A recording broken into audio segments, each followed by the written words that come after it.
Il prit une voix de commandement. Tout d'abord, éteignit tous les feux de la maison. Le danger que représente cette lampe à pétrole est déjà assez grand. Il se tourna vers moi pour ajouter: On ne plaisante pas avec la poudre. Ma mère courut à la cuisine et versa une casserole d'eau sur les dernières miettes de braise qui rougeoyaient encore dans le fourneau. Cependant, mon père vérifiait l'étanchéité de la lampe de cuivre et la solidité de la suspension. Ces précautions prises, l'oncle s'assit devant la table. Il fit placer mon père en face de lui. Ma tante, pour qui cette dangereuse cérémonie ne semblait avoir aucun secret, monta dans sa chambre pour donner son biberon au petit Pierre et n'en redescendit plus. Ma mère s'était assise sur une chaise, à 2 mètres de la table. Je testais... Ma mère s'était assise sur une chaise, à 2 mètres de la table. Je restais debout devant elle, entre ses genoux. Je pensais qu'ainsi mon corps la protégeait en cas d'explosion. Alors que mon oncle prit une fiole de fer blanc et gratta avec précaution la bande gommée qui en assurait l'étanchéité. J'ai vu paraître, sortant du bouchon, un minuscule cordonnet noir. Il le saisit délicatement entre le pouce et l'index. Il tira, le bouchon suivit. Alors, il inclina le goulot vers la feuille de papier blanc et une pincée de poudre noire en sortit. Je m'approchai, hypnotisé. C'était donc ça, la poudre. La terrible substance qui avait tué tant de bêtes et tant d'hommes, qui avait fait sauter tant de maisons, et qui avait lancé Napoléon jusqu'en Russie. On aurait dit du charbon pilé. Rien de plus. Mon oncle prit un gros dé à coudre de cuivre fixé au bout d'un petit manche de bout noir. Voici la jaugette pour mesurer la charge, me dit-il. Elle est graduée en grammes et décigrammes. Et ce qui nous permet une précision suffisante. Il la remplit à ras-bord et la vida sur le plateau trébuché. Le plateau descendait, puis remonta lentement et resta en équilibre. Elle n'est pas humide, dit-il. Elle pèse son juste poids, elle brille, elle est parfaite. Alors commença le remplissage des douilles, opération à laquelle mon père collabora. Il enfonçait sur la poudre les bourses grammes cuisinées par l'oncle Jules. Puis, ce fut le tour des plombs. Puis, une autre bourse, et cette dernière fut surmontée d'une rondelle de carton sur laquelle un gros chiffre noir indiquait la grosseur du plomb. Ensuite, eut lieu sertissage. Un petit appareil à manivelle rabattait le bout supérieur de la cartouche et lui fit une sorte de bourrelet qui enferma définitivement la meurtrière combinaison. Le 16, demandai-je. C'est bien plus gros que le 12. Ah non, dit l'oncle. C'est un peu plus petit. Pourquoi? Oui, dit mon père. Pourquoi les plus petits numéros sont ceux des calibres les plus gros?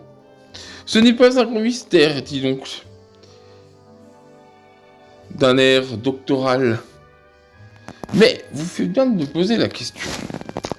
Un calibre 16, c'est un fusil pour lequel on peut fabriquer 16 balles rondes avec une livre de plomb.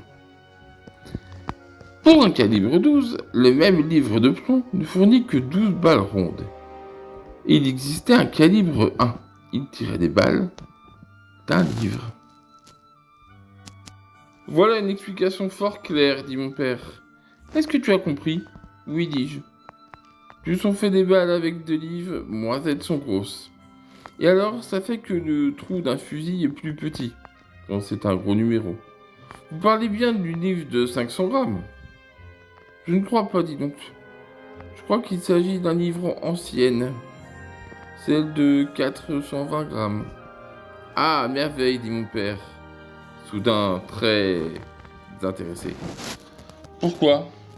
Parce que je vois là une mine de problèmes pour le camp moyen. Un chasseur qui possédait 760 grammes de plomb a pu fondre 24 balles pour son fusil. Sachant que le poids de l'ancienne livre est de 420 grammes, est-ce que le chiffre représente le calibre, représente aussi le nombre de balles que l'on peut faire fondre pour son arme avec un livre de plomb. Quel est le calibre de son fusil? Vous avez 4 heures. Cette invention pédagogique m'inquiétait un peu, car je craignais qu'elle fût expérimentée aux dépens de mes jeux. Mais je suis assuré par la pensée que mon père paraissait trop enflammé par sa nouvelle passion pour sacrifier ses vacances à la dévastation des miennes. Et la suite me prouva que j'avais raisonné juste. La soirée qui se termina par l'alignement de bataillons de cartouches multicolores rangés comme des soldats de plomb m'avait très vivement intéressé. Pourtant, je sentais une sorte de gêne, une insatisfaction dont je n'arrivais pas à préciser la cause. C'est en tirant mes chaussettes que je la découvris. L'oncle Jules avait parlé toute la soirée, en savant et en professeur. Tandis que mon père, lui, qui était examinateur au certificat d'études, l'avait écouté d'un air attentif, d'un air ignare, comme un élève. J'en étais honteux et humilié. Le lendemain matin, pendant que ma mère versait du café dans mon lait, je lui fis part de mon inquiétude. Ça te plaît, toi, que papa aille à la chasse? Pas trop, me dit-elle. C'est un amusement dangereux.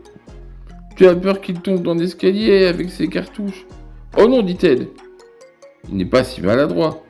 Mais tout de même, cette poudre, cette traître. Eh bien, moi, ce n'est pas pour ça que ça me plaît pas. Alors c'est pourquoi? J'hésitai un instant, que je mis à profit pour avaler une bonne gorgée de café au lait. Tu n'as pas vu comme le oncle Jules est fier? C'est toujours lui qui commande. Il parle tout le temps. C'est justement pour lui apprendre. Il le fait par amitié. Moi, je vois bien qu'il est rudement content d'être plus fort que papa. Et ça ne me plaît pas du tout. Papa, je gagne toujours au boulot, au jeu de dames. Et lui, je suis sûr qu'il va perdre. Je trouve que c'est bête de jouer à des jeux quand on sait pas. Moi, je joue jamais au ballon parce que j'ai les mollets trop petits. Et les autres se moquent de moi. Mais je joue toujours aux billes. Et au barnou. Et à la marelle. Parce que je gagne presque toujours.